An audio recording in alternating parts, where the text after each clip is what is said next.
기도하겠습니다. 사랑과 은혜가 많으신 아버지 하나님, 주님의 은혜에 감사와 찬양을 드립니다. 아버지, 이 시간에도 우리와 함께하여 주시옵시고 우리가 진리를 알아가는데 부족함이 없도록 도와주시옵소서. 이 로마서를 통해서 우리가 복음을 바로 깨달을 수 있도록 도와주시옵시고 이 시대에 복음을 전하는 일꾼으로 살아갈 수 있도록 역사하여 주시옵소서. 정말 시대가 악하여 모두가 다른 복음에 빠져 있사옵나이다. 우리에게 은혜를 주시고 우리가 복음을 전할 수 있도록 이 시대에 함께하여 주심을 진심으로 감사드립니다. 오직 주님께서 함께하심으로 우리가 새 생명 가운데 행할 수 있는 줄 믿고 있습니다. 모든 말씀 예수 그리스도의 이름으로 기도했습니다. 아멘. 로마서 1장 5절입니다. 제가 읽어드리겠습니다. 그로 말미암아 우리가 은혜와 사도의 직분을 받아 그 이름을 위하여 모든 이방인 중에서 믿어 순종케 하나니. 아멘.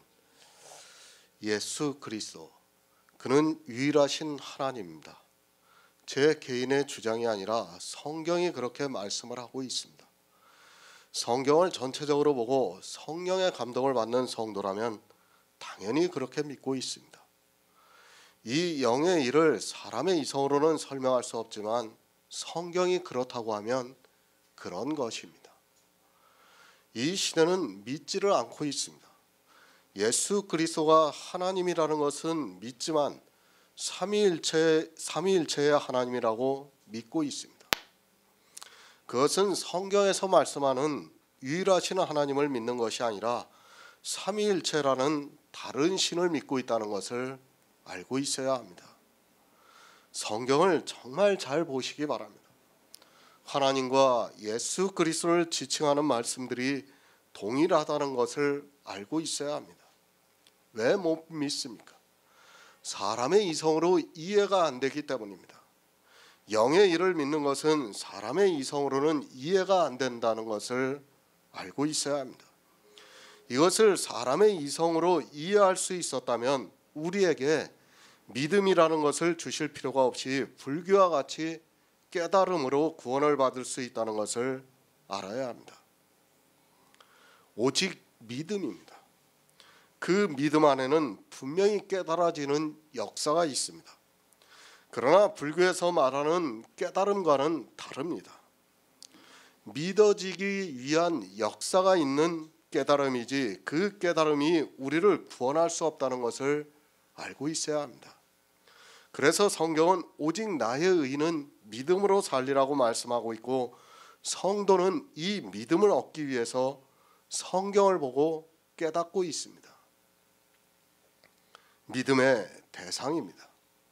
하나님은 우리가 믿어야 하는 대상입니다. 그런데 그 하나님을 모르는 사람들이 어떻게 믿는다고 할 수 있겠습니까? 하나님을 바로 알고 있어도 사실 믿음이라는 것이 쉽지 않은데 가장 기초가 되는 하나님을 모르는 사람들이 어떻게 믿음이 있다고 말할 수 있겠습니까? 자기가 믿어야 하는 대상도 모르고 있다면 그의 믿음이라는 것은 거짓일 수밖에 없습니다. 만왕의 왕이십니다. 그리고 만주의 주십니다. 이 말씀 하나만 보아도 하나님과 예수 그리스도는 동일하다는 것을 알 수 있습니다. 분명히 이렇게 같은 언어로 지칭하는 것만 보아도 쉽게 이해할 수 있지만 사람들은 성경을 보면서도 그것을 깨달을 수 있는 지혜가 없습니다. 삼위일체입니까? 그러면 성령도 최소한 이러한 지칭이 있어야 한다는 것을 알아야 합니다.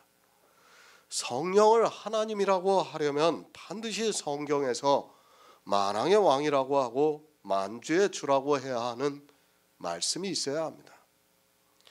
또한 성령을 하나님이라고 하는 말씀이 있어야 합니다. 그런 비유조차도 없는데 325년에 아타나시우스라는 사람에 의해서 채택이 된 그 교리를 그대로 받아들이고 있습니다. 우리가 어렸을 때입니다. 그때는 삼위일체를 믿는다고 했어도 성령을 하나님이라고 했던 기억이 없었던 것 같습니다.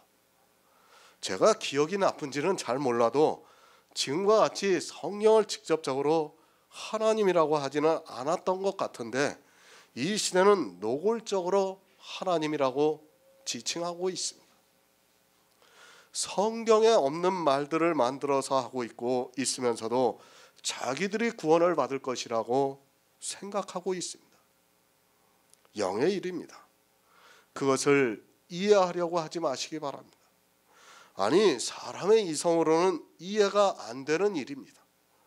그것을 이해하려고 하는 순간에 여러분은 타락의 길로 가게 된다는 것을 깨달아야 합니다. 그런데도 이 영의 일에 대해서 이해하려고 하는 사람의 어리석음에서 자기들의 하나님을 만들어내고 있습니다. 내세의 일입니다. 그것은 우리가 이해할 수 있는 일이 아닙니다. 성경에 기록되어 있는 그대로 받아들이시기 바랍니다. 그리고 주님이 이 세상에 오셔서 하신 일을 이해하려고 하시기 바랍니다.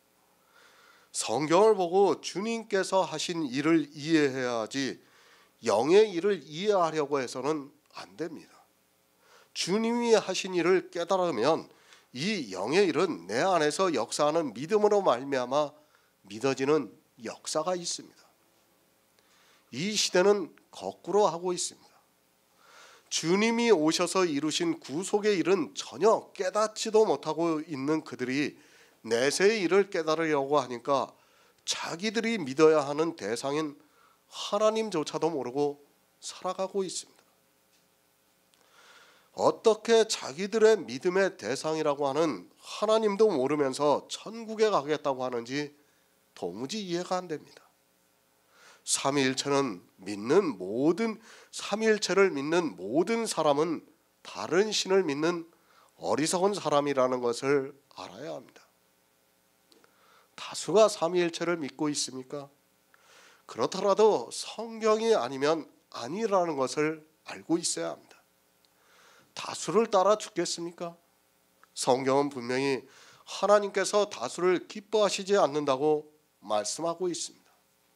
그 다수가 무엇인가 하면 사람들이 만든 정통이라는 것을 바로 아시기 바랍니다. 제가 이단이 되라는 것이 아닙니다. 이 시대에 이단이라고 지목이 되어 있는 교회는 더 이상 논쟁할 가치가 없다고 분명히 말씀을 드립니다. 그래도 어느 정도 세력을 갖추고 있는 이단이라는 것은 언급을 하지 않습니다. 성경을 잘 보시기 바랍니다. 이단에 대해서 말씀하고 있습니까? 정통에 대해서 말씀을 하고 있습니까? 이스라엘입니다. 그들은 하나님의 선민이고 이 시대로 말하면 정통입니다. 그리고 예수님께서 하신 비유나 사도 바울이 전한 말씀을 보시기 바랍니다. 이단에 대해서는 거의 언급이 없다는 것을 알아야 합니다. 성경은 사람들이 생각하는 그 정통이라는 교회에 대해서 말씀하는 것이지 이 세상이나 이단에 대해서 말씀하는 것이 아님을 바로 알고 있어야 합니다. 이스라엘이 하나님을 안 믿었습니까?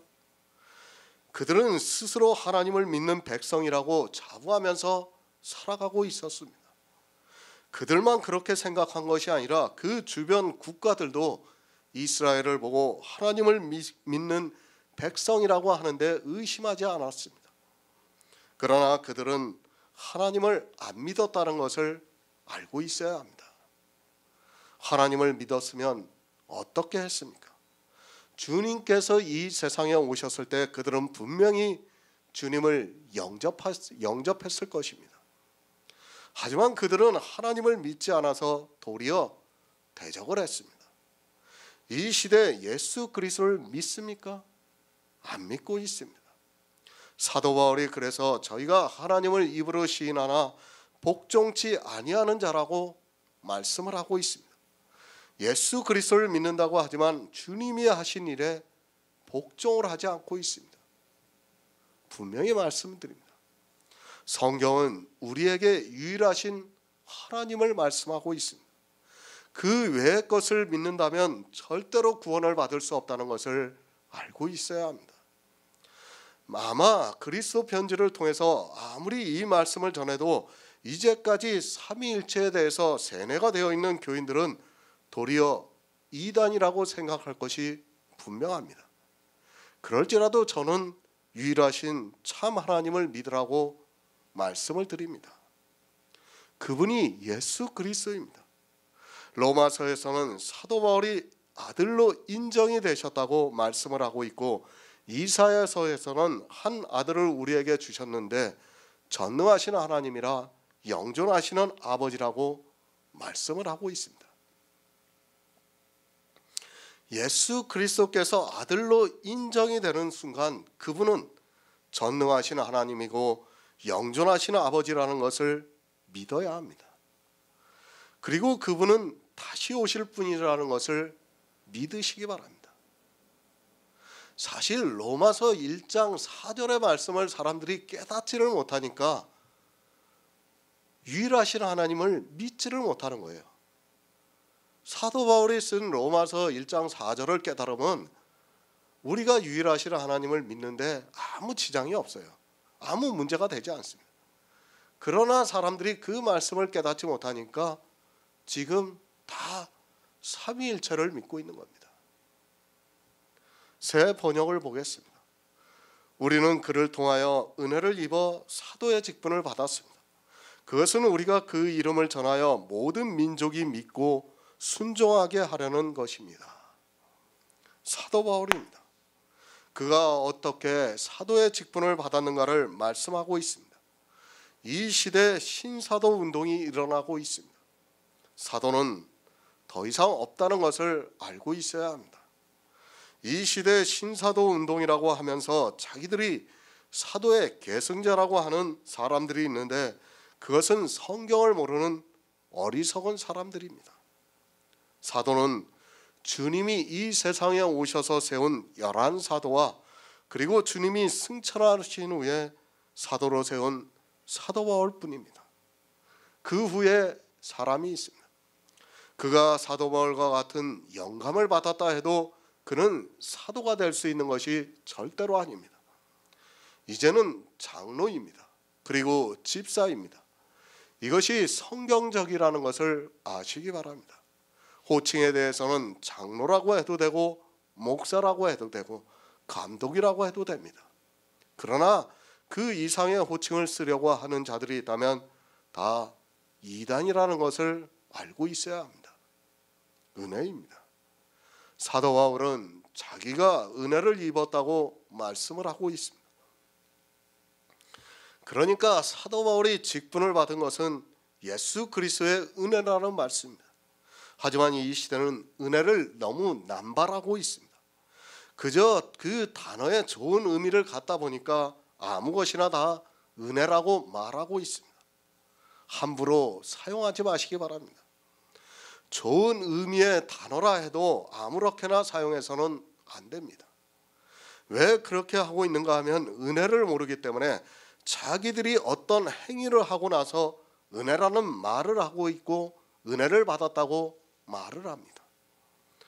예수 그리스도께서는 전혀 은혜를 주시지도 않았는데 은혜를 받았다고 하는 것은 주님을 모독하는 말이 된다는 것을 알고 있어야 합니다. 에베소서 1장 5절을 보겠습니다. 신약성경 310쪽입니다. 에베소서 1장 5절입니다.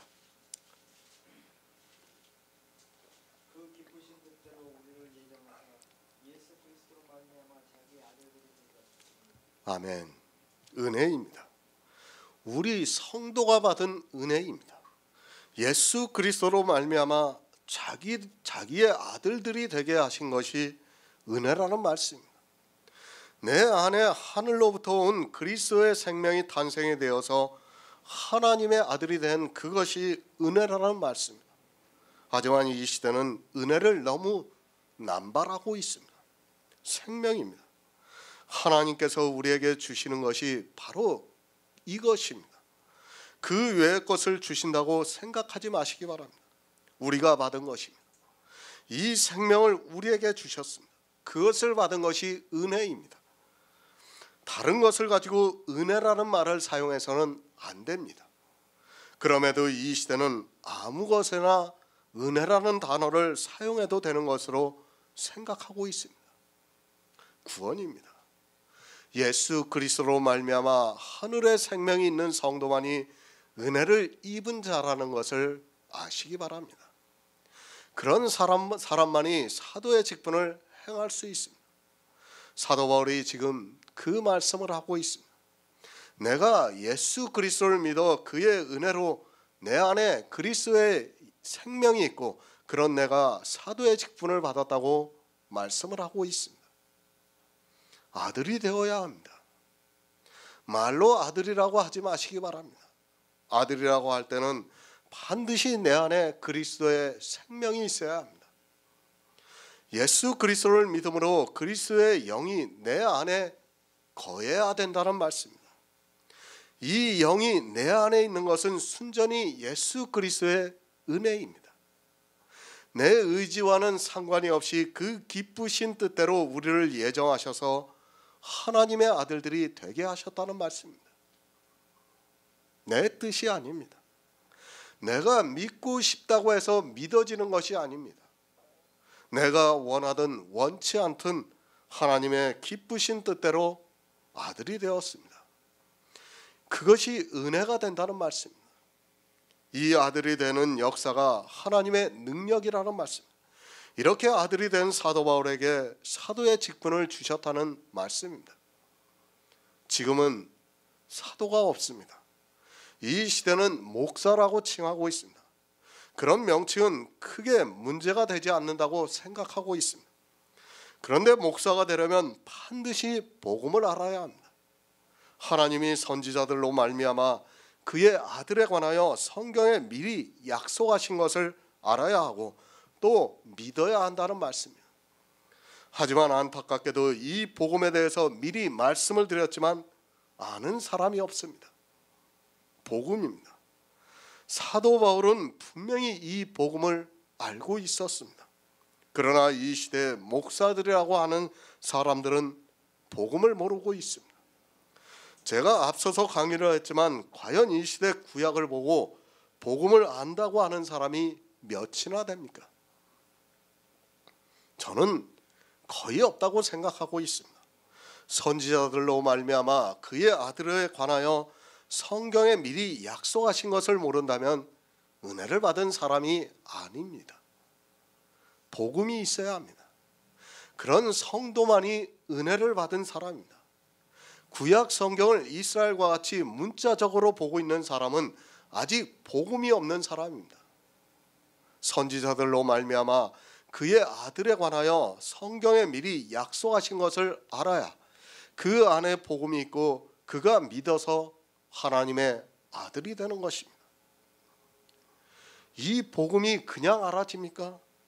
사도 바울이 바리새인이었을 때 얼마나 악한 사람이었습니까? 그는 당시에 지적인 사람이었습니다.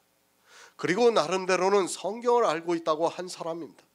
자기가 성경을 알고 있다고 생각하고 예수 그리스도를 믿는 사람들을 이단이라고 하면서 심지어는 그들을 잡아 죽이려고 다메섹으로 가던 중에 주님께서 사도 바울을 부르셨습니다. 주님이 부르셨습니다.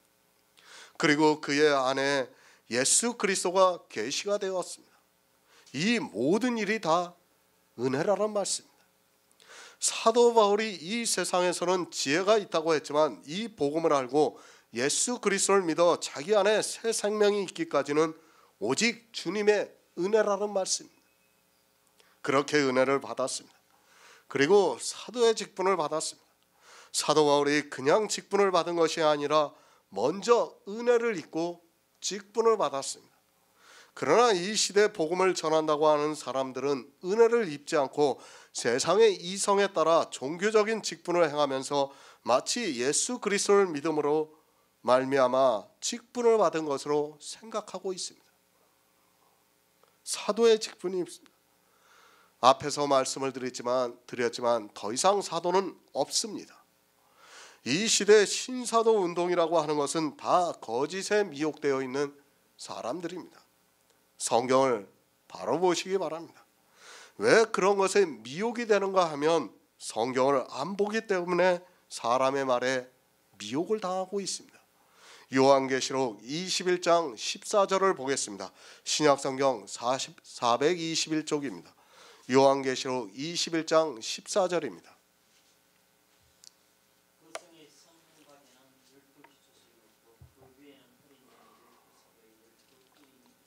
아멘. 사도입니다. 주님이 이 세상에 계실 때 12사도를 세우셨습니다.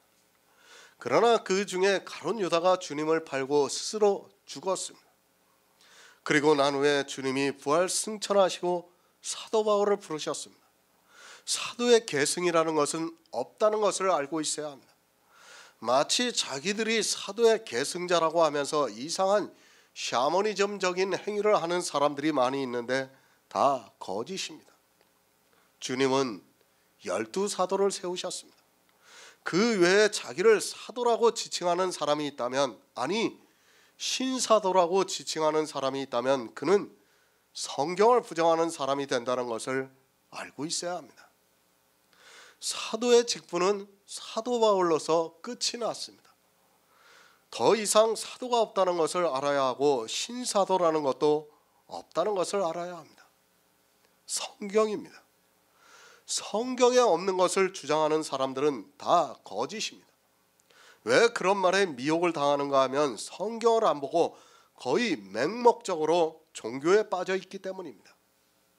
거대한 종교가 주장하면 그대로 받아들이고 있습니다. 성경은 분명히 12사도에 없다고 말씀하고 있지만 성경을 안 보고 있습니다. 왜 쉽게 빠집니까? 이 시대 교회가 성경에 없는 것을 너무 많이 하고 있습니다.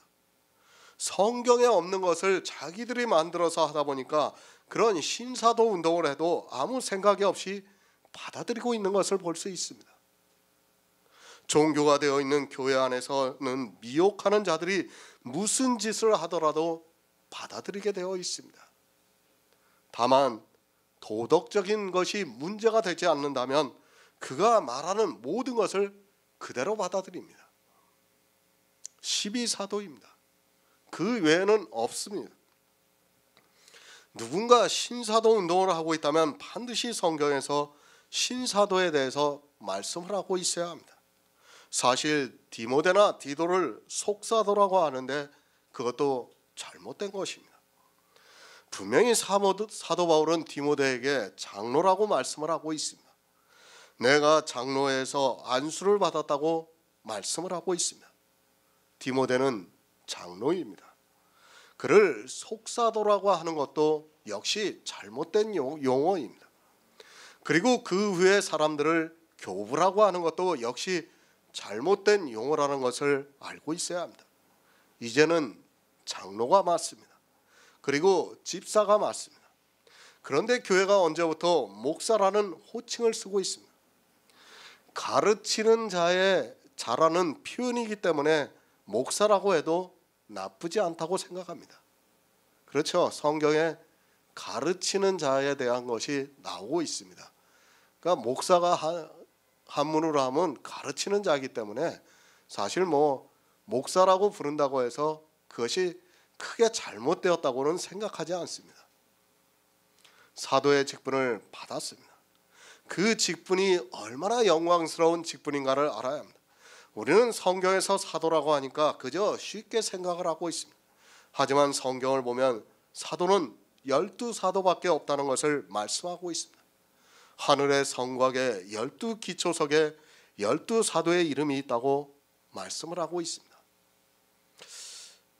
이것도 또 오해하는 사람들이 있을 것 같아요. 12사도라고 하니까 거기에 베드로, 사도 바울, 바울 이렇게 써 있는 것으로 오해하는 사람들이 있을 것 같아요. 그러니까 내세의 일은 다 비유입니다. 비유. 그러니까 요한계시록에서 처음에 이름을 주신다고 했지 않습니까? 그죠? 그러니까 이름은 그건 우리가 지금은 알 수 없어요. 내세에 가봐야지 그건 알 수 있는 겁니다. 그 이름이 쓰여져 있다는 거지 쓰여 있어도 지금 우리가 이 세상에 알고 있는 베드로, 요한 그 이름이 쓰여 있다는 것은 아닐 거라고 저는 그렇게 믿고 있습니다. 저도 모릅니다. 이 모든 것은 환상이고 비유이기 때문에 어떻게 생겼는지는 모릅니다. 그리고 그 성곽의 12기초석에 사도 바울의 사도들의 이름이 있다는 것만으로도 얼마나 영광스러운 일입니까? 더 이상 사도는 없다는 것을 분명히 아시고 사람들의 말에 미혹되지 마시기 바랍니다. 사도가 무엇입니까? 로마서 1장 1절에서 하나님의 복음을 위하여 택정함을 입었다고 말씀을 하고 있습니다. 앞에서 복음에 대해서 말씀을 드렸습니다. 이 복음이 무엇인가 하면 하나님이 선지자들로 말미암아 그의 아들에 관하여 성경에 미리 약속하신 것이 복음이라는 말씀입니다. 사도 바울은 이 복음을 위하여 자기가 택정함을 입었다고 말씀을 하고 있습니다. 직분을 바로 하시기 바랍니다. 자기가 택정함을 받은 그 일을 하는 것이 직분을 받은 자가 해야 하는 일입니다. 사도 바울이 기록한 성경을 보시기 바랍니다. 사도 바울은 하나님이 선지자들로 말미암아 성경에 미리 약속하신 것을 전했습니다. 그가 기록한 성경을 보면 다 구약에 있는 말씀을 가지고 신약 성경을 기록했다는 것을 알고 있어야 합니다. 지난번에도 말씀을 드렸지만 다시 말씀드립니다. 우리 밑에 이 성경에 간주가 되어 있는 것을, 특히 구약의 어느 말씀이 이게 인용이 되었다고 하는 것도 사실은 심각한 문제입니다. 그것들만 인용이 되어 있는 게 아니라 사실은 이 성경 하나하나가 다 인용을 해서 말씀을 하고 있는 거예요. 그런데 마치 어느 구절만 인용하고 있는 것으로 사람들이 착각을 하고 있는 겁니다. 그게 얼마나 잘못된 그 믿음을 갖게 하는지 사람들은 깨닫지를 못하고 있어요. 그러니까 어떻게 생각합니까? 목사들도 성경을 보면서 보면 여기 밑에 기역 니은이라고 되어 있는 그것만 인용이 되어 있는 것으로 다 알고 있어요. 사실은 그것만이 아니에요. 사실은 사도 바울이 쓴 성경 하나하나를 다 보면 다 구약에서 다 인용을 해왔어요. 그것을 우리가 성경에서 찾아가지고 봐야 되는데 이 성경을 편찬하는 사람들이 마치 그것만 인용이 된 것처럼 이렇게 편찬을 해놓다 보니까 사람들이 다 거기에 빠져 있는 거예요. 더 이상 진보를 못해요. 더 나가지를 못하고 있어요. 그러니까 어떻게 합니까? 성경을 볼 때 그냥 구약에 있는 말씀은 구약 그대로 해석을 하고 신약에 있는 말씀은 신약 그대로 해석을 하는 거예요. 문자로밖에 볼 수가 없는 거예요. 다 거기에서 빠져가지고 나오지를 못하고 있는 겁니다. 사실 그 기역 니은이라고 하는 것도 우리가 다 지우고 봐야 됩니다. 성경을 볼 때는. 사도의 직분입니다. 우리가 성경을 보아서 잘 알겠지만 사도들은 이 직분을 행했습니다. 그러나 이 시대 목사들은 이 직분을 행하는 것이 아니라 성경을 거의 거꾸로 보고 있는 것을 볼 수 있습니다. 자기들의 직분이 무엇인가를 모르고 있는 사람들이 너무 많이 있습니다. 고린도후서 3장 7에서 9절을 보겠습니다. 신약성경 288쪽입니다. 고린도후서 3장 7에서 9절입니다.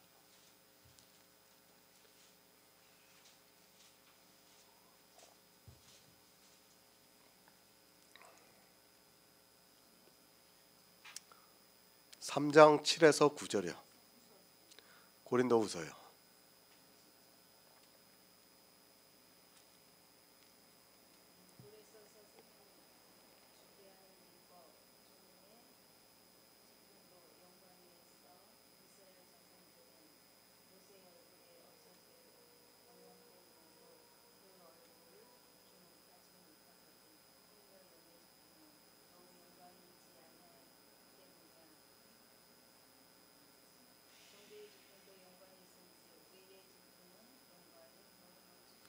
아멘. 교회 안에는 두 직분이 있습니다. 이 시대도 교회 안에 있는 사람들에게는 두 가지 직분이 있다는 것을 알고 있어야 합니다. 이 시대 교회 안에서 말하는 목사, 장로, 권사, 집사 등은 그런 직분은 성경과는 아무 상관이 없는 종교가 만든 직분이라는 것을 알고 있어야 합니다. 직분에 대해서 바로 알아야 합니다. 내가 어떤 직분을 행하고 있는가를 모르면 그는 어리석은 사람이 되고 자기도 모르게 거짓 선지자가 된다는 것을 알고 있어야 합니다. 교회 안에 있는 교인들이 너무 종교에 깊이 빠져 있습니다. 이미 고착화되어 있는 그 안에 있는 모든 것들을 이제는 어느 누구도 깨트릴 수 없다는 것을 알고 있어야 합니다. 정죄의 직분입니다. 그리고 의의 직분이 있습니다. 사도 바울이 은혜로 직분을 받았다는 말씀은 의의 직분을 말씀하고 있습니다.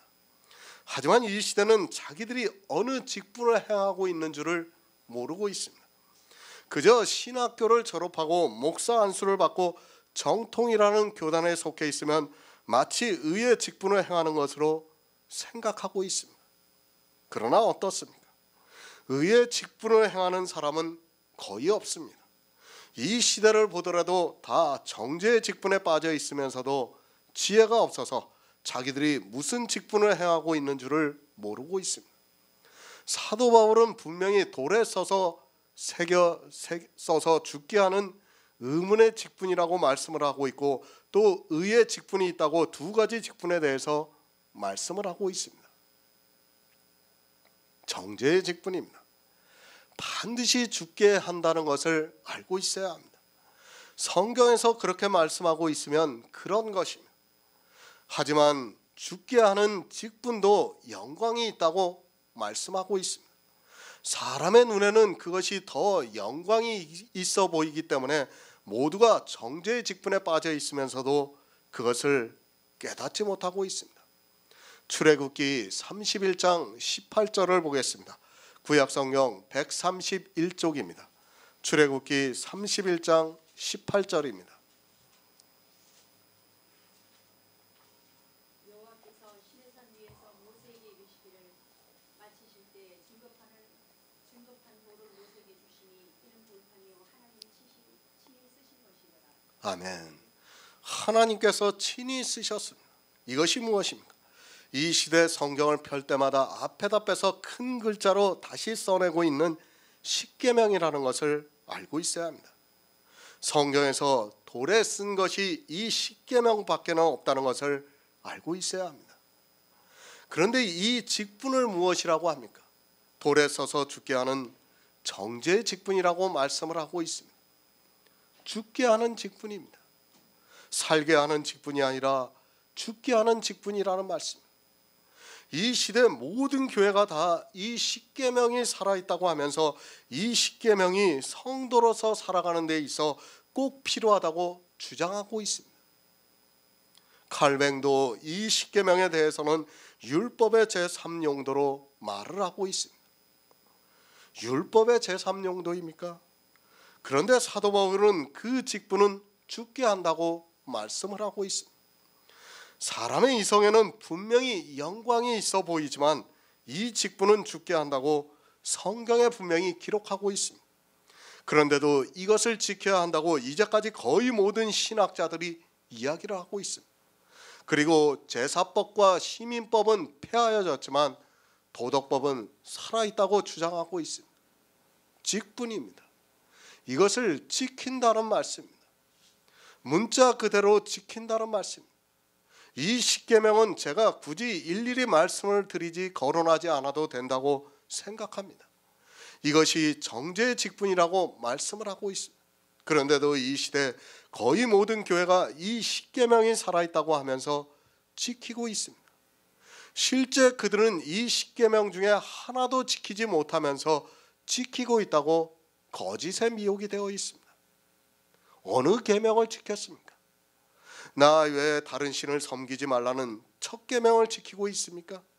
계속해서 말씀을 드리지만 이 시대는 유일하신 하나님을 믿는 것이 아니라 삼위일체라는 다른 신을 섬기고 있다는 것을 알고 있어야 합니다. 아타나시우스라는 사람이 만든 신을 섬기면서도 자기들의 십계명을 지키고 있다고 주장하고 있습니다. 그럼 우상을 섬기지 않고 있습니까? 사도 바울이 고린도전서에서 우상의 제물에 대해서 말씀을 하고 있습니다. 그러나 이 시대는 우상의 제물이 무엇이라는 것을 모르고 있습니다. 이 시대 교회 안에는 온갖 우상으로 넘쳐나고 있지만 그것이 우상이라는 것도 모르고 살아가고 있습니다. 착각하지 마시기 바랍니다. 그리스도 편지에서 이 십계명을 다 설교 말씀으로 올려드렸습니다. 그 중에 우리가 하나라도 지킨 것이 있는가를 냉정하게 생각해 보시기 바랍니다. 우리는 진리의 성령이 오시기 전에는 이 십계명을 하나도 지키지 못했다는 것을 알고 있어야 합니다. 하지만 이 시대는 자기들이 보이는 우상에게 절을 하지 않는다고 하면서 우상을 섬기지 않는다고 말을 하고 있습니다. 얼마나 무지합니까? 교회 안에 너무 많은 우상들이 있는데 그 우상이 보이지가 않고 있습니다. 소경이 되어서 우상들을 섬기고 그것에게 절을 하면서도 깨닫지를 못하고 있습니다.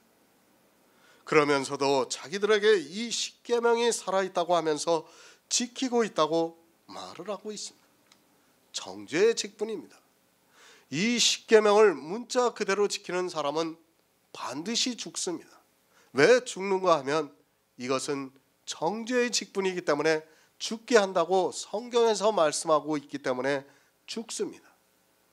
성경에서 말씀하는 의미를 깨닫지 못하면 그는 반드시 사망에 이른다는 것을 알고 있어야 합니다. 그가 아무리 예수 그리스도를 진심으로 믿는다 해도 정죄의 직분을 섬기면 반드시 죽습니다. 그리스도 편지 설교를 보시기 바랍니다. 그러면 이 십계명 중에 어느 한 가지도 지키지 못했다는 것을 깨달을 수 있습니다. 하지만 어떻습니까? 이 시대 교회는 이 정죄의 직분에 모두가 빠져 있습니다. 자기를 죽게 하는 직분이라는 것은 자기를 죽게 하는 직분이라는 성경 말씀을 보고도 하나님께서 친히 쓰셔서 모세를 통해서 반포하셨다는 그것만으로 이 십계명을 지켜야 한다고 생각하고 있습니다. 물론 지켜야 합니다. 그 의미를 알고 지켜야 합니다. 그러나 표면적인 십계명은 이미 다 폐허해졌다는 것을 말씀하고 있습니다. 이 십계명을 보고 거의 모든 사람들이 그렇게 생각하고 있습니다. 살인하지 말라는 계명을 보고 자기들이 지키고 있다고 생각하고 있습니다. 그러나 어떻습니까? 성령의 감동을 받고 보니까 우리는 다 살인한 자입니다. 내가 살인한 자라는 것을 아는 성도는 이 십계명이 폐하여졌기 때문에 직분을 행하지 않고 있지만, 자기가 살인한 자라는 것을 모르는 사람은 자기가 이 계명을 지키고 있다고 하면서 정죄의 직분을 행하고 있고, 그것으로 인하여 나중에 살인한 자로 나타나서 죽는다는 것을 모르고 있습니다. 정죄의 직분입니다. 분명히 의문에 쓴 계명의 율법을 십자가에서 폐하셨다고 말씀하고 있습니다. 하지만 이 시대는 이 십계명을 지키면서 정죄의 직분에 빠져 있습니다. 아마도 이 십계명이 폐하졌다고 하면 다 이단이라고 공격할 것이 분명합니다. 하지만 성경이 어떻게 말씀하고 있는가를 깨닫는 성도가 지혜가 있습니다. 교회 안에 있다고 다 직분자라고 생각하지 마시기 바랍니다. 내가 교회 안에서 하고 있는 그 직분이 주님이 주셨다고 생각하지 마시기 바랍니다. 교회 안에는 분명히 정죄의 직분을 가지고 죽게 하는 사람이 더 많이 있다는 것을 깨달아야 합니다. 이스라엘이 이 정죄의 직분으로 모두가 사망에 이르렀는데도 이 시대는 그것을 깨달을 수 있는 지혜가 없으며, 아니 성경을 보고도 이런 말씀들이 안 보이고 있습니다. 하나님께서 친히 쓰셨습니다. 그것은 하나님께서 이 세상에 오셔서 친히 지키시겠다는 말씀입니다. 우리가 지킨다는 것이 아니라 주님이 이 세상에 오셔서 이 십계명을 친히 지키시겠다는 말씀입니다. 그 말씀 그대로 주님께서 마태복음에서 내가 율법을 완전케 하러 오셨다고 말씀을 하고 있습니다. 율법 한 가지라도 지키고 있습니까? 그 교회는 죽게 하는 정죄의 직분을 맡은 교회입니다. 그가 아무리 주여 주여 하면서 예수 그리스도를 믿는다고 해도 정죄의 직분에 빠져 있는 사람이라는 것을 알고 있어야 합니다. 이 시대는 율법을 보고 죄를 깨닫기보다는 그 율법을 지키려고 하고 있습니다. 이스라엘이 그것으로 회를 칠하다가 죽었는데도 그것을 깨닫지 못합니다. 이제 로마서 우리가 7장을 보면 정말 율법을 왜 지키지 말아야 하는가를 사도 바울이 명확하게 말씀을 하고 있어요. 그런데도 그 성경을 보면서도 아무도 깨닫지를 못하고 있습니다. 우리는 율법을 지키는 순간 모두가 다 사망에 이릅니다. 어느 한 가지라도 지키는 순간 우리는 구원을 받을 수 없다는 것을 분명히 알고 있어야 합니다. 영광이 있습니다. 그것이 어디에 있습니까? 그들의 육체에 있어 회를 칠하고 있습니다. 회를 칠한 그것을 사도 바울이 영광이 있다고 말씀을 하고 있습니다. 그런데도 이 시대 역시 회를 칠하는데 열심을 내고 있습니다. 주님께서 회 칠한 무덤이라고 하면서 이스라엘의 바리새인들에게 화가 있을 것이라고 말씀을 하고 있지만 자기들이 무슨 직분으로 살아가고 있는지를 모르고 있습니다. 십계명입니다. 그것도 영광이 있습니다. 교회 안에서 이 십계명을 모두 지키는 그것으로 얼마나 영광이 있습니까? 사실 우리는 문자 그대로라도 이 십계명을 다 지킨다는 것이 쉽지가 않습니다. 그것을 알고 있기 때문에 이 직분을 행하면 영광이 있는 것입니다. 하지만 반드시 기억하시기 바랍니다. 성경에서 죽게 한다고 말씀을 하고 있으면 반드시 죽게 됩니다. 이 직분을 맡은 자는 반드시 죽습니다. 이스라엘이 왜 가나안에 들어가지 못하고 광야에서 죽었는가를 알아야 합니다. 그리고 모세가 왜 가나안에 들어가지 못했는가를 알아야 합니다. 율법입니다. 이스라엘은 죽게 하는 직분을 가졌기 때문에 들어가지 못했습니다. 그리고 모세는 율법을 대표하는 인물이라서 가나안에 들어가지 못했습니다. 그런데도 이 율법을 지키고 있습니다. 실상은 하나도 지키지 못하는 그들이 십계명을 지킨다고 말을 하고 있습니다. 모두가 살인한 자고 모두가 간음한 자면서도 자기가 누군지를 모르고 이 십계명을 지키고 있다고 하면서 스스로 부자가 되고 있습니다. 의의 직분입니다. 사도 바울은 자기가 직분을 맡았다고 말씀을 하고 있습니다. 그가 받은 직분은 정죄의 직분이 아니라 의의 직분입니다. 그것을 로마서 1장 2절에서 이 복음은 하나님이 선지자들로 말미암아 그의 아들에 관하여 성경에 미리 약속하신 것이라고 말씀을 하면서 내가 이 복음의 사도로서 직분을 받았다고 말씀을 하고 있습니다. 골로새서 1장 23절을 보겠습니다. 신약성경 325쪽입니다. 골로새서 1장 23절입니다. 만일 너희가 믿음에 거하고 터 위에 굳게 서서 너희 기름과 복음의 소망에 흔들리지 아니하면 그리하리라. 이 복음은 천하 만민에게 전파되니까요. 나 바울은 이 복음의 일꾼이 되었노라. 아멘. 복음의 일꾼입니다. 사도 바울은 정죄의 직분을 받은 것이 아니라 자기가 복음의 일꾼이라고 말씀을 하고 있습니다. 이 복음이 무엇입니까? 하나님이 선지자들로 말미암아 그의 아들에 관하여 성경에 미리 약속하신 것이 복음입니다. 그러면 복음의 일꾼은 무엇을 합니까? 그 아들에 관하여 성경에 미리 약속하신 것을 전해야 합니다. 그러니까 구약 성경에서 하나님이 선지자들로 말미암아 그의 아들에 관하여 성경에 미리 약속하신 것을 전해야 한다는 말씀입니다. 그것을 전하면 어떻게 됩니까? 성경에서 예수 그리스도께서 이 세상에 오셔서 이루신 구속의 일을 전하면 그 복음을 듣고 믿는 사람이 믿는다는 말씀입니다. 너희가 믿음에 거하고 터 위에 섭니다. 사도 바울이 이 의의 직분을 행했습니다. 그러니까 이제 로마서에서 다시 말씀드리지만 율법으로 구원을 받는 것이 아니라 율법에 나타난 한 의로 말미암아 구원을 받는 그 복음을 전해서 사람들로 믿게 하는 직분을 받았다는 말씀입니다. 이 시대는 직분을 너무 모르고 있습니다. 아니, 믿음의 비밀을 모르고 있습니다.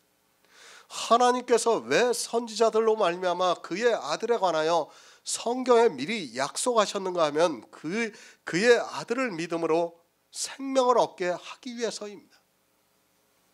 우리에게 영생을 주시기 위해서 성경에 이 모든 것을 기록하게 하셨고, 사도 바울은 내가 그 일에 있어 직분을 받은 사도라고 말씀을 하고 있습니다. 복음을 전합니다. 사도 바울이 쓴 성경은 모두가 복음입니다. 아니, 사도 바울뿐 아니라 우리가 보고 있는 성경은 모두가 복음입니다. 그러나 성경에서 이 복음을 보고 있는 것이 아니라 정죄의 직분에 빠져 죽게 하고 있다는 말씀입니다. 그것을 사도 바울이 갈라디아서에서 말씀을 하고 있습니다. 너희가 성령을 받은 것이 듣고 믿음이라고 말씀을 하고 있습니다. 그러니까 사도 바울이 복음을 전해서 그들이 듣고 믿음으로 성령을 받았고, 이 성령으로 말미암아 그들 안에 그리스도의 영이 거하고 있다는 말씀입니다. 복음을 듣고 믿어야 내 안에 그리스도의 생명이 있다는 말씀입니다. 하지만 이 시대는 듣고 믿는 것이 아니라 예수 그리스도를 믿는다고 하면서 정죄의 직분에 빠져 있는 것을 볼 수 있습니다. 오직 믿음입니다. 반드시 복음을 들어야 내 안에 믿음으로 역사를 합니다. 복음을 듣지 않고 정죄의 직분에 빠져 다른 복음을 들으면 그는 믿음이 없는 사람이라는 것을 알고 있어야 합니다.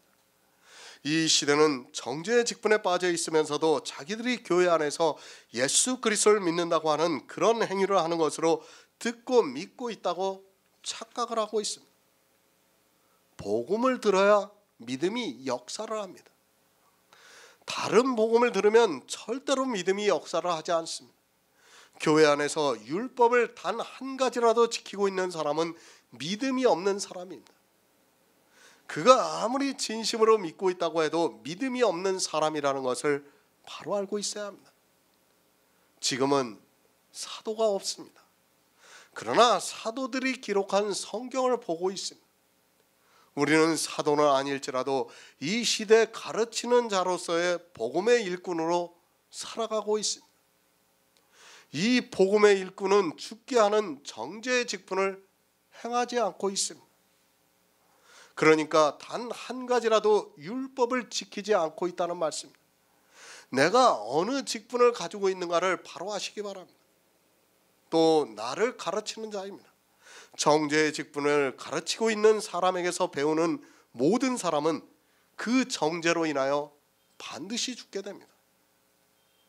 나는 그 안에서 예수 그리스도를 믿는다고 하지 마시기 바랍니다. 이스라엘도 하나님을 믿는다고 했지만 정죄의 직분에 빠져 저주를 받았다는 것을 아시기 바랍니다. 마태복음 1장 21절을 보겠습니다. 신약성경 1쪽입니다. 마태복음 1장 21절입니다.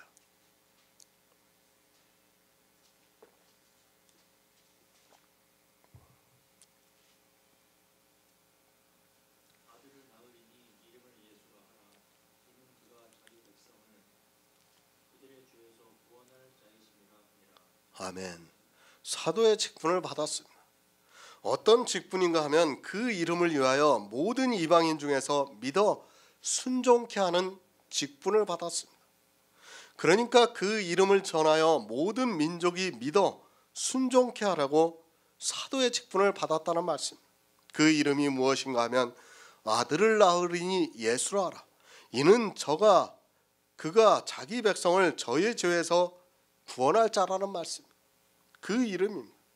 자기 백성을 저희 죄에서 구원할 자이십니다.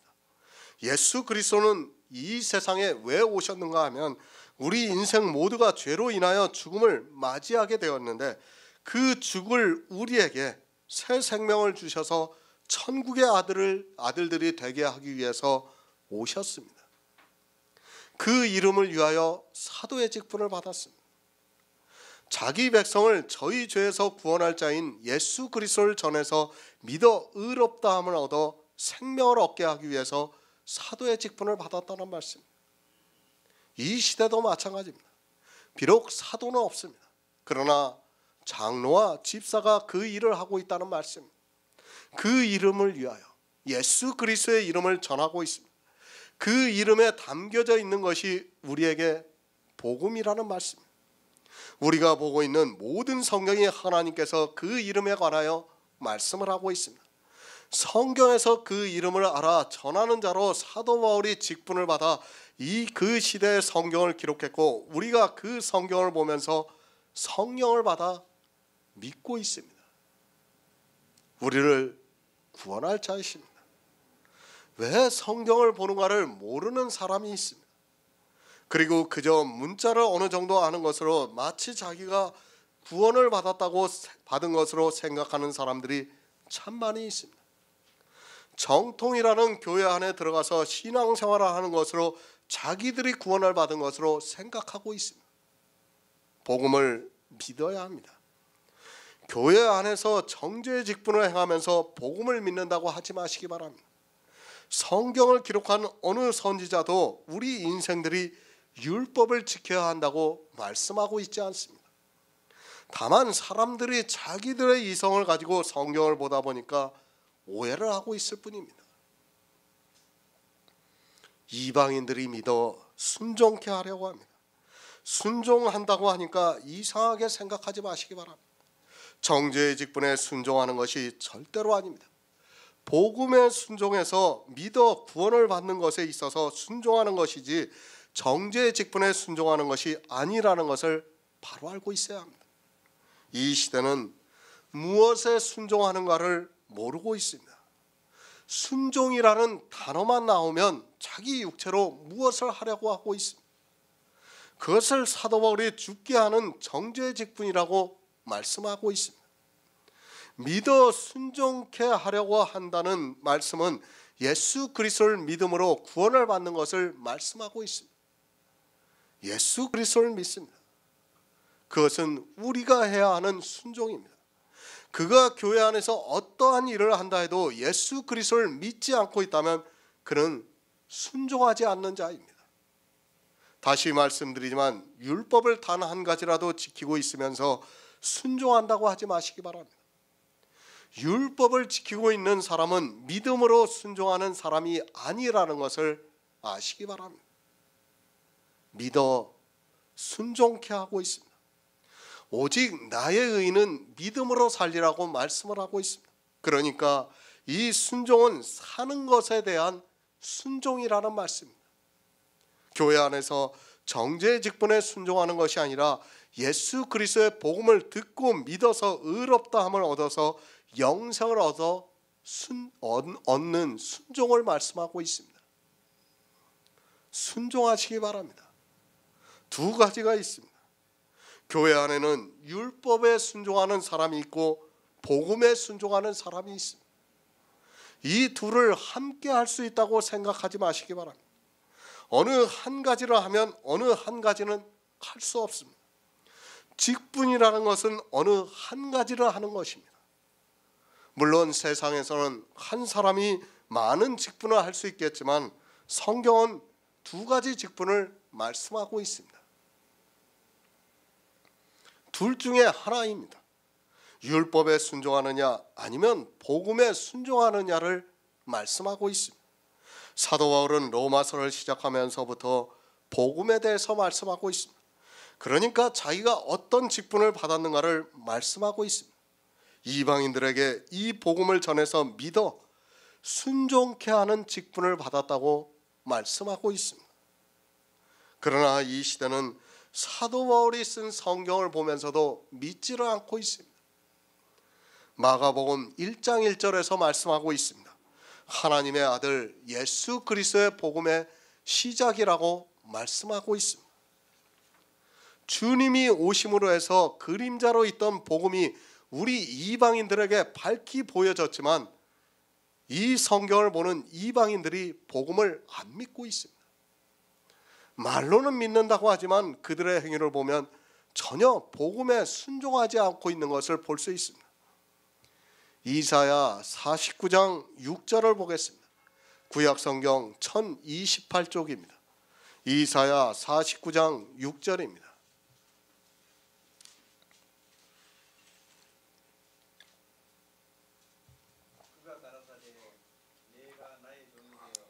야곱의 기사들을 일으키며 이스라엘 중에 보존된 자를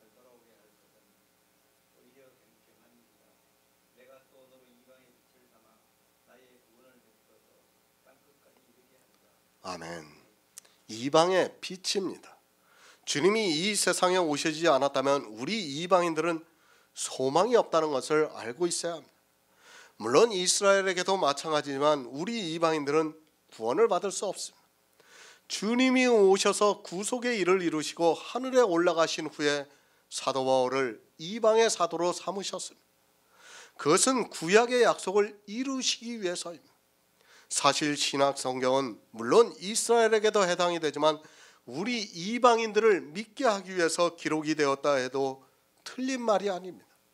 주님께서는 이 세상에 오셔서 이방에 빛을 비춰주셨습니다. 그것을 누구를 통해서 하셨는가 하면 사도 바울을 통해서 하셨다는 말씀입니다. 그러나 이 시대는 사도 바울이 기록한 성경을 바로 풀지를 못하고 있습니다. 심지어는 어떻습니까? 신학자라고 하는 사람들이 사도 바울이 이방인들에게 율법에 대해서 너무 관대하게 성경을 기록했다고 말을 하고 있습니다. 사도 바울이 개인적인 지식으로 성경을 기록했습니까? 신학자라고 하는 사람들이 성경이 어떻게 기록되었는지도 모르고 있습니다. 사도 바울이 기록했습니다. 그러나 그것은 사도 바울의 개인의 생각이 아닙니다. 모든 성경은 하나님의 감동으로 기록이 되었다고 말씀하고 있습니다. 모든 성경은 하나님의 감동으로 예수 그리스도에 대해서 기록했습니다. 그러나 이 시대 신학자라고 하는 사람들이 그 말씀조차도 받아들이지 않고 마치 사도 바울 개인이 기록한 것으로 이야기를 하고 있습니다. 절대 아닙니다. 이미 선지자들로 성경에 약속을 하셨습니다. 그 성경을 보고 사도 바울이 감동을 받아 신약 성경을 기록한 것이지 마치 하나님으로부터 뚝딱해서 받은 것으로 생각하지 마시기 바랍니다. 사도 바울이 기록한 모든 성경은 구약에 있는 말씀과 연결이 되어 있다는 것을 알고 있어야 합니다. 성경입니다. 이스라엘만을 위해서 기록이 되지 않았습니다. 성경은 우리 이방인들에게도 은혜를 주시기 위해서 기록이 되었습니다. 이사야 선지자가 이 말씀을 하고 있지만 우리가 성경을 보면 쉽게 알 수 있지만 이미 이방인들을 구원하시고 있다는 것을 알 수 있습니다. 우리 이방인들이 믿어 순종케 하려고 이미 선지자들로 미리 약속을 하셨습니다. 그것을 사도 바울이 했습니다. 사도 바울 혼자서만 한 것이 아닙니다. 그러나 성경은 사도 바울을 이방의 사도로 세우셨다고 말씀을 하고 있습니다.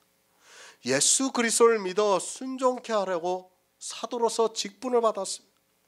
사도 바울이 직분을 받아 기록한 성경을 보고 우리가 지금 예수 그리스도를 믿고 있습니다. 물론 사도 바울 혼자서 기록한 것은 아닙니다. 그러나 사도 바울은 특히 이방인들을 위해서 기록했습니다. 하지만 이 성경을 보고 교회 안에 있는 사람들이 이스라엘이 되려고 노력을 하고 있습니다. 이스라엘이 정죄의 직분으로 다 죽었다는 것을 성경에서 가르쳐 주고 있지만 죽게 하는 그 정죄의 직분을 버리지 못하고 이 시대 역시 십계명이 살아있다고 하면서 율법을 지키라고 강요를 하고 있습니다. 십계명만 지키면 그나마 다행입니다. 지금은 거의 이스라엘로 회귀를 하고 있다고 해도 별로 다르지 않습니다. 그렇게 많은 율법을 지키면서도 자기들이 구원을 받는다고 교회 안에서 주여 주여 하고 있습니다. 주님은 이방의 빛입니다. 선지자들로 미리 약속을 하셨습니다. 주님이 오시지 않았다면 우리 이방인에게 빛이 비추어지지 않았습니다. 지금 우리가 얼마나 큰 은혜를 받고 있습니까? 주님이 이 세상에 오셔서 구속을 이루시고 이방의 빛을 비춰주시고 사도들이 기록한 성경을 보고 있고 성령의 감동으로 복음을 믿어 영생을 얻고 있습니다. 이 성경입니다. 우리가 보고 있는 성경입니다. 불과 100여 년 전만 해도 이 성경은 아무나 볼 수 있는 것이 아니었습니다.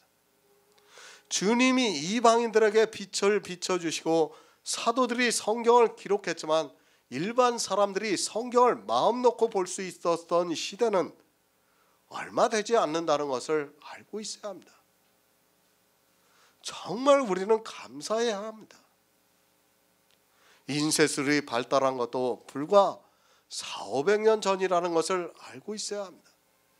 그 400~500년 되었어도 사실 책이라는 것이 대중화되기까지는 불과 한 200년 전밖에 안 됩니다.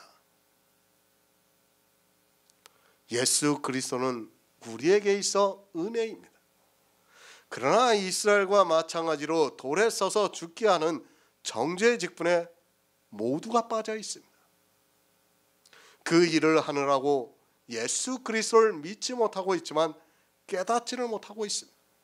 돌에 써서 죽게 하는 정죄의 직분을 하고 있는 사람은 복음을 믿고 순종할 수 없다는 것을 알고 있어야 합니다. 영생입니다. 우리 이방인들에게 영생을 주시기 위해서 이 세상에 오셨습니다. 어떻게 영생을 주시는가 하면 오직 믿음으로 영생을 주시고 있습니다. 선지자들이 성경에 그의 아들에 관하여 미리 약속하신 것을 믿음으로 영생을 얻는다는 것을 말씀하고 있습니다. 하지만 이 시대는 이 복음을 믿기보다는 죽게 하는 정죄의 직분을 행하고 있습니다. 로마서 1장 6절을 보겠습니다. 신약성경 239쪽입니다. 로마서 1장 6절입니다. 너희도 그들 중에 있어 예수 그리스도의 것으로 부르심을 입은 자니라. 아멘. 새 번역을 보겠습니다. 여러분들도 그들 가운데 들어 있어서 예수 그리스도의 부르심을 받은 사람이 되었습니다. 이방인입니다. 우리는 외인이었다는 것을 알아야 합니다. 그러나 예수 그리스도께서 선지자들로 미리 약속하신 대로 이 세상에 오셔서 우리 이방인들에게 빛을 비춰주셨습니다. 우리가 이 시대에 보고 있는 성경을 통해서 성령의 감동을 받고 있습니다. 부르심을 받았습니다. 예수 그리스도의 것으로 부르심을 받았습니다. 사도 바울이 로마에 있는 성도들에게 이 편지를 보내고 있습니다. 그러니까 이방인 중에서 로마에 있는 너희도 예수 그리스도의 것으로 부르심을 받았다고 말씀을 하고 있습니다. 성도입니다. 우리는 주님의 것입니다. 이 시대에 많은 사람들이 오해를 하고 있습니다. 자기 육체를 주님의 것으로 오해하고 있는 사람들이 있습니다. 우리 육체는 아닙니다. 로마에 있는 성도를 그리스도의 것으로 부르셨다고 하니까 육체의 사람을 부르신 것으로 생각하지 마시기 바랍니다. 물론 육체의 사람을 부르셔서 우리에게 복음을 믿게 역사를 하고 있지만 우리 육체는 사단의 것입니다. 이미 죽었습니다. 우리는 예수 그리스도와 함께 십자가에 못 박혀 죽었습니다. 성경은 늘 말씀드리지만 영의 일입니다. 말씀을 보면서 그것을 육의 일로 생각하지 마시기 바랍니다. 예수 그리스도의 것으로 부르셨다고 하니까 이 시대 거의 모든 교인들이 육체로 부르신 것으로 알고 그 육체를 가지고 열심을 내고 있는 것을 볼 수 있습니다. 어떻게 하고 있습니까? 자기를 부르셨다고 합니다. 그러니까 그 부르심을 받은 자로서 살아가야 한다고 생각하고 있습니다. 자기가 부르심을 받은 것으로 나타내려고 하니까 당연히 교회 안에서 행위가 강조가 되고 있습니다. 이런 작은 말씀 하나가 결국에는 율법주의에 빠지고 있다는 것을 알고 있어야 합니다. 잘 이해하시기 바랍니다. 우리 육체는 그리스도의 것이 아닙니다. 그것은 이미 예수 그리스도와 함께 십자가에 못 박혀 죽었는데 그것을 가지고 무엇을 하겠습니까? 물론 하나님께서는 죽은 자도 살리실 수 있는 능력이 있지만 성경은 그런 육의 일이 아니라 영의 일이라는 것을 알고 있어야 합니다. 예수 그리스도의 것입니다. 교회 안에 있는 사람들의 육체가 예수 그리스도의 것이 아닙니다. 이 시대는 영의 비밀을 몰라서 거의 모든 사람이 자기 육체를 예수 그리스도의 것으로 생각하고 있고, 그것이 예수 그리스도의 것이라고 생각을 하니까 잘 보이고 싶은 마음에 율법의 행위에 빠져들어가고 있습니다. 율법의 행위뿐만 아니라 육체의 경건의 모양을 내려고 성화주의에 빠져들어가고 있습니다. 육체는 썩습니다. 그것을 다시 살리는 것이 아닙니다. 신학에서부터 이 육체를 다시 살리는 것으로 배우다 보니까 부활에 대해서 주님의 것이 무엇이라는 것을 모르고 있습니다. 성경에서 말씀하고 있는 것과는 전혀 다르게 알고 있으면서도 자기들이 무엇을 알고 있는지를 모르고 있습니다. 우리가 장례 문화도 참 많이 개선해야 돼요. 그리고 사람들이 잘못 알고 있는 것이 심각한 문제가 무엇이냐면 신체의 부활입니다. 심지어는 옛날 사람들이 어떻게 생각하고 있습니까? 화장을 안 했어요. 기독교인들이 화장을 안 했어요. 그래도 예전에는 불교인들은 화장을 했어요. 그러니까 화장을 안 해서 이제 국가에서 하도 화장을 하라고 하니까 어떻게 했습니까? 그 에스겔서의 말씀을 보면서 이제 뼈들을 다 붙인다고 하면서 하나님은 그 화장을 없어 태우신 것도 다시 우리를 복원하신다. 이제 다시 살리실 수 있다. 그런 말을 이제 누군가 꺼냈어요. 그러면서부터 기독교 안에 화장 문화가 이제 다시 정착이 되기 시작했어요. 사실 우리가 어렸을 때만 해도 기독교 안에서는 거의 화장을 안 했어요. 왜 화장을 안 했습니까? 신체가 부활된다고 생각하니까 화장을 못 하는 거예요. 다 태워버려가 없으면 무엇이 부활을 합니까? 부활할 수가 없는 거 아닙니까? 근데 이제는 또 교묘하게 말을 만들어내 가지고 신체가 부활하는 것은 맞는데 하나님의 능력으로는 그것도 다시 다 만들어내 가지고 그 신체가 다시 부활할 수 있다고 그렇게 말을 하고 있습니다. 그러나 우리가 바로 알아야 합니다. 성경은 우리의 영의 일을 말씀하는 것이지 육의 일을 말씀하는 것이 아니라는 것을 분명히 알고 있어야 합니다. 이 시대는 정말 이 육의 일과 영의 일에 대해서 너무 모르고 있습니다. 저 역시도 어렸을 때는 정말 화장하는 거에 대해서 두려움을 가지고 있었어요. 화장을 하면 어떻게 되나? 그리고 저희 인척 가운데 한 분은 절대 화장하지 말라고 유언까지 남겨서 매장하는 것을 제가 봤습니다. 사실 그런 것들이 다 잘못된 성경을 잘못 해석하는 데서 나온 결과라고 보면 됩니다. 우리나라 같이 땅덩어리 좁은 나라에서 땅덩어리가 많아도 그렇습니다. 우리 육체를 가지고 천국에 간다는 생각 자체를 버리시기 바랍니다. 이 썩을 것을 가지고 거기 가서 뭘 하겠습니까? 자신이 없습니다. 저는 이걸 가지고 간다는 것은 상상하기도 싫습니다. 정말 영의 그 거룩하고 깨끗한 것으로 간다는 것을 여러분이 바로 깨닫고 있어야 합니다. 고린도전서 5장 5절을 보겠습니다. 신약성경 258쪽입니다.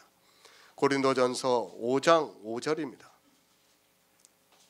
이런 자를 사단에게 되어 주었으니 이는 육신자라고 영원 주 예수의 날에 구원 얻게 하셨습니다. 아멘. 이런 자입니다. 고린도전서의 말씀도 어렵습니다. 아직까지 설교로 올려드리지 않았지만 이미 작성은 다 했습니다. 이거 올라가 있습니까? 설교로? 제가 이걸 하도 오래전에 써가지고 이미 올라가 있는 것 같습니다. 음행하는 자입니다. 아비의 아내를 취하는 자입니다. 이런 자를 어떻게 하겠다고 말씀을 하고 있습니까? 이런 자를 사단에게 내어 주었다고 말씀을 하고 있습니다. 이 말씀은 이 사람의 육신을 죽게 했다는 말씀입니다. 이런 사람의 육신은 멸하고 사단에게 내어 주었다고 말씀을 하고 있습니다. 사단에게 내어 주었습니다. 무엇을 내어 주었습니까? 육신을 멸하려고 그 육신을 내어 주었다고 말씀을 하고 있습니다. 정말 성경을 바로 하시기 바랍니다. 우리 육신은 사단의 것입니다. 이미 죄를 진 이 육신은 사단의 것이라는 말씀입니다. 그래서 창세기에서 아담이 범죄를 하고 난 후에 하나님께서 너는 흙이니 흙으로 돌아가라고 말씀을 하고 있습니다. 이 시대 신체의 부활을 이야기하고 있습니다. 성경 어디에 신체의 부활을 말씀하고 있습니까?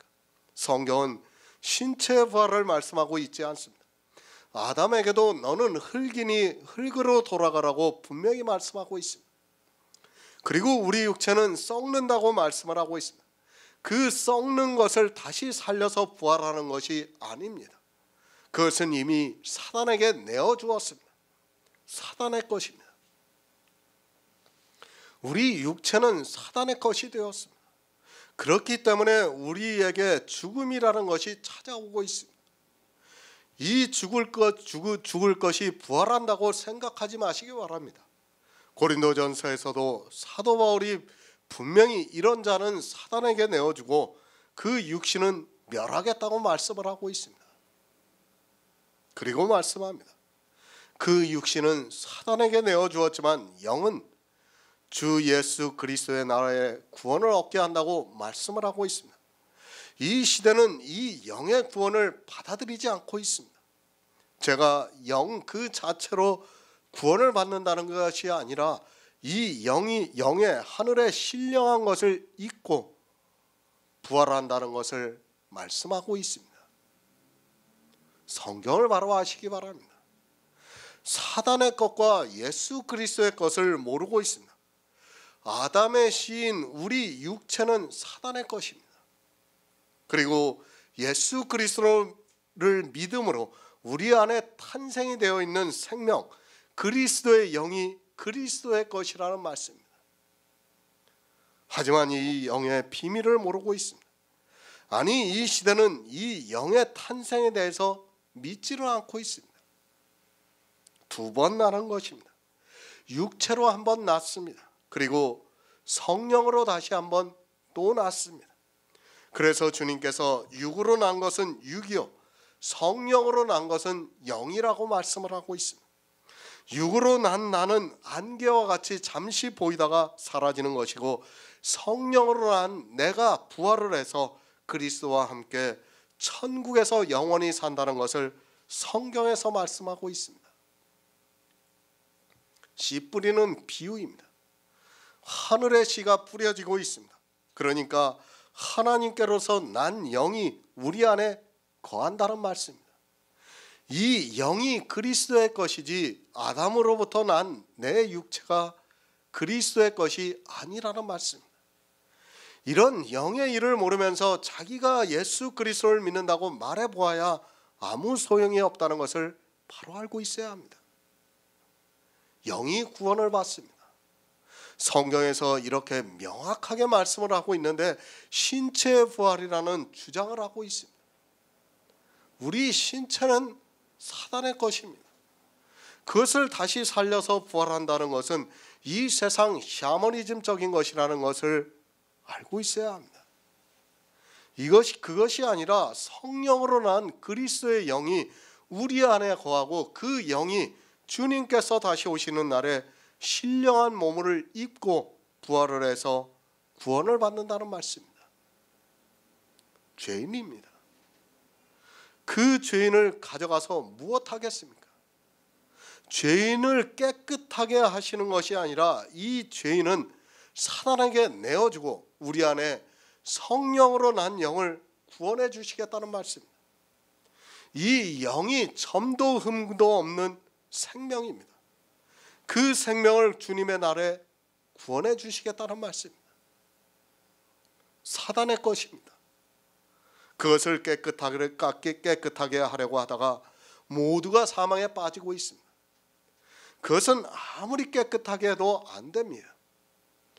그것은 걸레로 쓰던 것을 빨아서 수건으로 쓰겠다고 하는 것과 마찬가지입니다. 물론 세상에서는 그럴 수 있을지 몰라도 하늘에서는 안 된다는 것을 알고 있어야 합니다. 하나님 앞에 가는 생명은 깨끗한 생명입니다. 사단의 것을 가지고 잘하려고 하지 마시기 바랍니다. 그것은 바로 교회 안에서 음행을 하게 된다는 말씀입니다. 주님의 것을 믿음으로 내 안에 거하게 해야 하는데, 이 시대 교회는 사단의 것을 깨끗하게 하려고 하다가 주님의 것을 얻지 못하고 있습니다. 우리 성도는 사단의 것은 내어주었고 이제는 그리스도의 사람으로 살아가고 있습니다. 갈라디아서 2장 20절을 보겠습니다. 신약성경 304쪽입니다. 갈라디아서 2장 20절입니다. 내가 그리스도와 함께 십자가에 못 박혔나니 그런즉 이제는 내가 사는 것이 아니라 오직 나의 그리스도께서 사시는 것이라.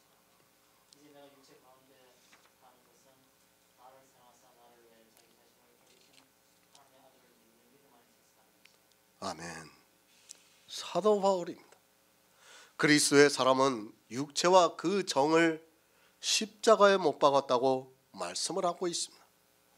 이 시대 교인들이 이 말씀을 그저 문자적인 지식으로만 알고 있지 실제로는 죽지를 않고 있습니다. 죽지 않으니까 사단의 것이 되어서 율법을 지키고 있습니다. 반드시 십자가에 못 박혀 죽어야 합니다. 그저 성경의 문자를 아는 것으로 자기가 십자가에 못 박혔다고 하지 마시기 바랍니다. 말로만 못 박혀 죽은 것이 아니라 실제 죽은 사람과 같이 살아야 합니다. 사도 바울이 지금 듣기에 좋은 감성적인 말씀을 하는 것이 아니라 실제를 말씀하고 있습니다. 그러나 이 시대는 말로만 죽었다고 하고 실제는 살아서 사단의 것이 되어서 음행을 하고 있습니다. 사단의 것입니다.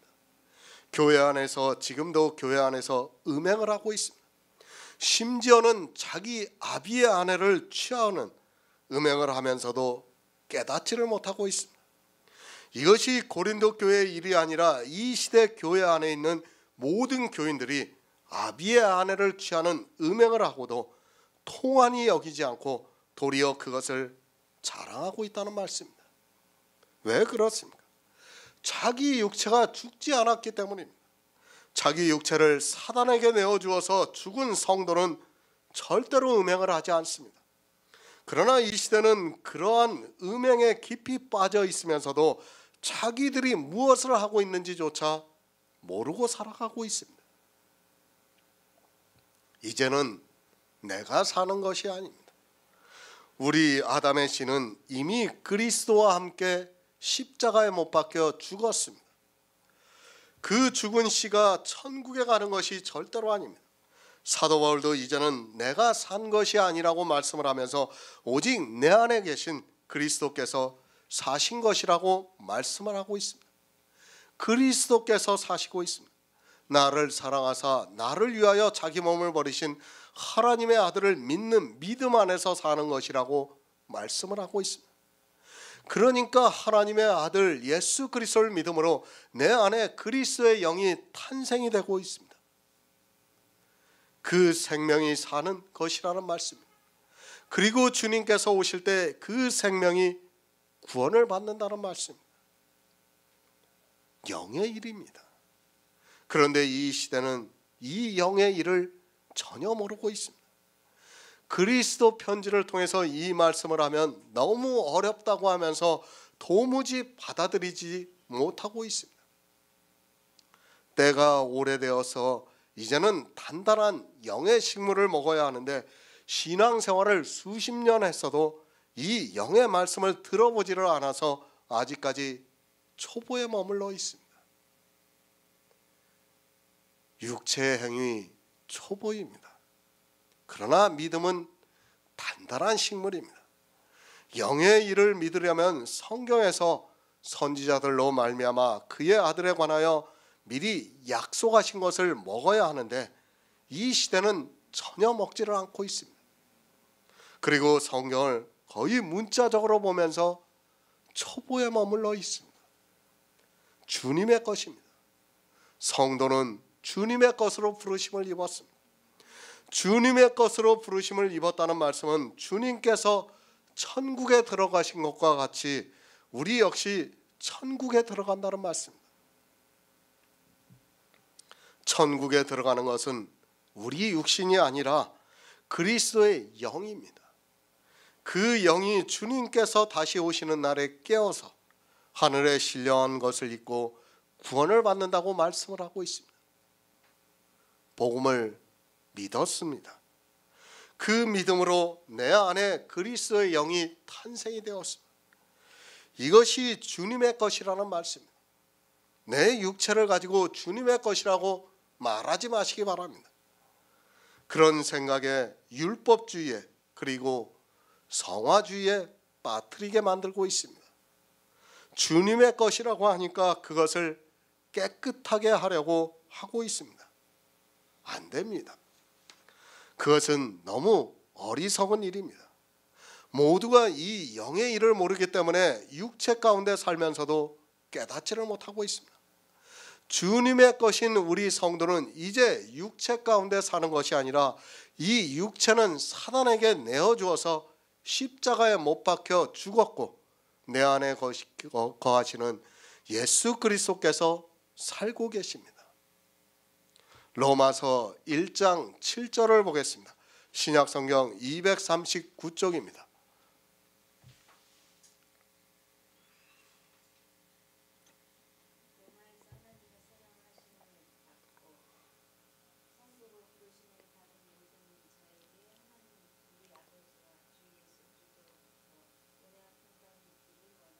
아멘. 새 번역을 보겠습니다. 나는 로마에 있는 모든 신도에게 이 편지를 씁니다. 하나님께서 여러분을 사랑하셔서 그의 거룩한 백성으로 부르셨습니다. 하나님 우리 아버지와 주 예수 그리스도께서 내려주시는 은혜와 평화가 여러분에게 있기를 빕니다. 부르심을 받았습니다. 사랑하심을 입고 성도로서 부르심을 입은 자입니다.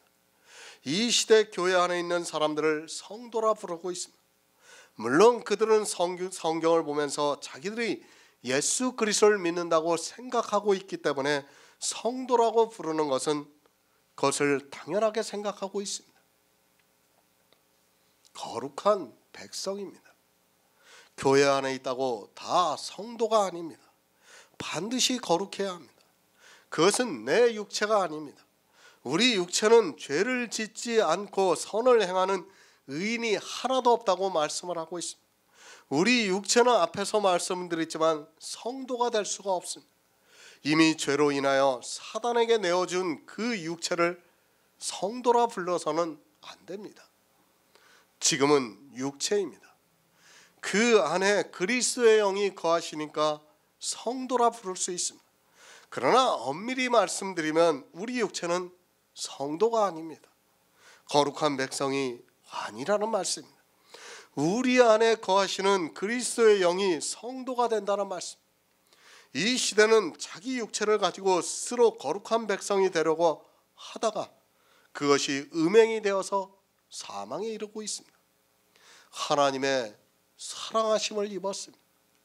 그리고 성도라 부르심을 받았습니다. 이 모든 일이 다 영의 일이라는 것을 알고 있어야 합니다. 그저 문자에 있으니까 내가 사랑하심을 입었다고 말하지 마시기 바랍니다. 이 믿음에 대해서 정말 명확하게 내 안에서 확증이 되어 있어야 한다는 것을 잊지 마시기 바랍니다. 요한복음 16장 27절을 보겠습니다. 신약성경 176쪽입니다. 요한복음 16장 27절입니다. 이는 너희가 나를 사랑하고 또 나를 아버지께로 옮기는 이름으로 아버지께서 친히 너희를 사랑하시리라. 아멘. 누가 사랑하심을 입었습니까? 예수 그리스도께서 하나님께로서 온 줄로 내 안에서 믿어져야 사랑하심을 입은 자라는 말씀입니다. 이 시대는 예수 그리스도를 믿는다고 말을 하고 있습니다. 다시 말씀을 드립니다. 직분에 대해서 앞에서 말씀을 드렸습니다. 정죄의 직분이냐 의의 직분이냐를 말씀했습니다. 율법을 지키고 있습니까? 단 한 가지라도 율법을 지키고 있고 외식이 나타나고 있는 사람은 돌에 서서 죽게 하는 정죄의 직분을 맡고 있는 사람입니다.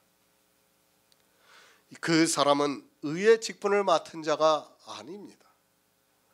예수 그리스도를 믿는다고 할 때는 율법을 지키지 않는 전제 조건이 되어야 합니다. 율법을 단 한 가지라도 지키면서 예수 그리스도를 믿는다고 하는 것은 스스로 속고 있는 어리석은 사람입니다. 내가 예수 그리스도를 믿습니까? 그러면 그 전제 조건이 율법을 지키지 않는 것입니다. 그 후에 예수 그리스도를 믿는다고 말을 할 수 있다는 것입니다.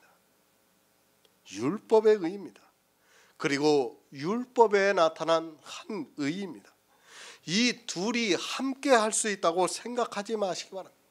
돌에 써서 죽게 하는 정죄 직분에 있는 사람은 율법의 의를 따라가는 사람입니다. 그것을 계속해서 갈라디아서 강해를 하면서 말씀을 드렸습니다.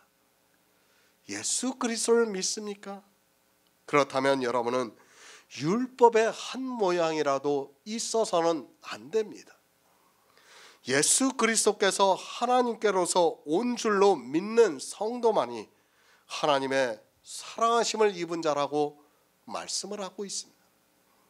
그런데도 이 시대는 예수 그리스도를 믿으면서 율법을 잘 지켜야 한다고 생각하고 있습니다. 성도는 돌에 서서 죽게 하는 정죄의 직분을 행하지 않고 있습니다. 거룩한 백성입니다. 성도라고 부르고 있습니다. 그것은 내 육체가 아니라 내 안에 그리스도의 영이 있을 때를 말씀하고 있습니다. 우리 육체는 절대로 거룩한 백성이 될 수 없다는 것을 알고 있어야 합니다. 그런데 이 시대는 이 육체를 보고 거룩한 백성이 되려고 노력을 하고 있습니다. 성도로 부르심을 입었습니다.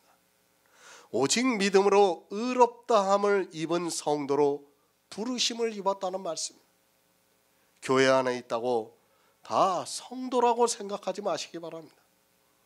주님께서 청함을 받은 자는 많으나 택함을 입은 자는 적다고 말씀을 하셨습니다.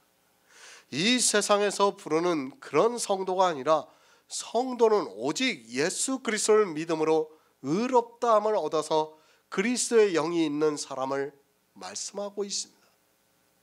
고린도전서 1장 3절을 보겠습니다. 신약성경 263쪽입니다. 고린도전서 1장 3절입니다.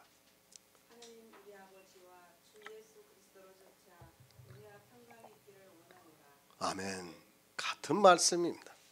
하나님 우리 아버지와 주 예수 그리스도로조차 은혜와 평강이 있기를 원하노라고 말씀을 하고 있습니다. 성경을 보면 이 말씀이 참 많이 있다는 것을 알 수 있습니다. 사도 바울이 각 교회에 보내는 편지를 보면 거의 다 이 말씀을 시작과 끝에 하고 있는 것을 볼 수 있습니다. 예수 그리스도를 쫓아 은혜와 평강이 우리에게 있어야 합니다. 왜 이 말씀을 하고 있습니까? 당시 초대교회는 로마로부터 핍박을 많이 받았습니다. 사도 바울의 고백을 보더라도 그가 예수 그리스도의 복음을 전하기 위해서 얼마나 많은 고난을 당하였는가를 알 수 있습니다. 사실 이 시대는 너무도 평화롭게 예수 그리스도를 믿을 수 있습니다. 그러나 초대교회는 핍박이 많았습니다. 예수 그리스도의 은혜입니다. 그것은 내 육체가 받는 것이 아니라 영이 받는 것을 말씀하고 있습니다. 하나님 우리 아버지와 주 예수 그리스도로 쫓아 은혜와 평강이 있기를 원한다고 말씀을 하고 있습니다. 이 시대의 모든 것을 육적으로 받으려 하고 있습니다. 자기 육체가 조금이라도 고난이 오면 그것을 참지 못하고 벗어나려고 하고 있습니다. 정말 안타깝습니다. 그리스도 편지 말씀을 잘 보고 있다가도 이렇게 떨어져 나가는 사람들을 가끔 보고 있습니다. 그들이 왜 그렇게 되는가 하면 결국에는 육체를 이기지를 못해요. 자기 육체가 고난이 오면 그것을 이기지를 못하고 결국에는 다시 기복주의로 가고 있는 겁니다. 영의 구원에 대해서 확신을 갖지 못하니까 다시 육체로 빠지고 마는 것입니다. 정말 우리는 이 영의 구원에 대해서 확실한 믿음을 가지고 있어야 됩니다. 그렇지 않으면 다 율법주의로 빠지게 되어 있습니다. 은혜를 받습니다. 이제 평강이 와야 합니다. 주 예수 그리스도의 은혜를 쫓아 영원 구원을 받습니다. 예수 그리스도를 믿음으로 구원을 받은 성도만이 평강이 찾아오게 되어 있습니다. 이 세상에서 아무 걱정이나 탈이 없는 것이 아니라 내 안에 탄생이 되어 있는 그리스도의 영이 천국으로 구원을 받는 데 있어 아무 걱정이나 탈이 없다는 말씀입니다. 율법과 복음의 차이입니다. 율법은 아무리 잘 지켜도 늘 걱정이 있기 마련입니다. 이 세상에서 율법을 가장 잘 지킨 욥을 통해서도 그것을 가르쳐주고 있습니다. 욥은 사람의 이성으로는 순전하고 정직하여 하나님을 경외하며 악에서 떠난 자이지만 그러나 늘 두려워하고 무서워했던 것을 볼 수 있습니다. 욥과 같은 사람도 그런데 우리는 어떻겠습니까? 이것이 율법과 복음의 차이입니다. 자기 생각에는 성경에 있는 율법을 흠없이 지킨 것 같아도 늘 두려워하며 무서워했던 것을 볼 수 있습니다. 이 시대도 마찬가지입니다. 교회 안에서 어떤 직분을 가지고 있는 거에 따라 그 마음에 평강이 올 수 있고 또 두려움이 자리할 수 있습니다. 사도 바울이 로마서를 시작하면서 교회에 있는 성도들에게 하나님 우리 아버지와 주 예수 그리스도로 조차 은혜와 평강이 있기를 원하고 있습니다. 복음입니다. 예수 그리스도가 복음입니다. 하나님께서 우리에게 성경을 주신 이유는 이 성경에서 선지자들로 말미암아 그의 아들에 관하여 성경에 미리 약속하신 것을 알고 믿으라고 주셨습니다. 하지만 안타깝게도 초대교회가 지나가기도 전에 이 복음을 버리고 말았습니다.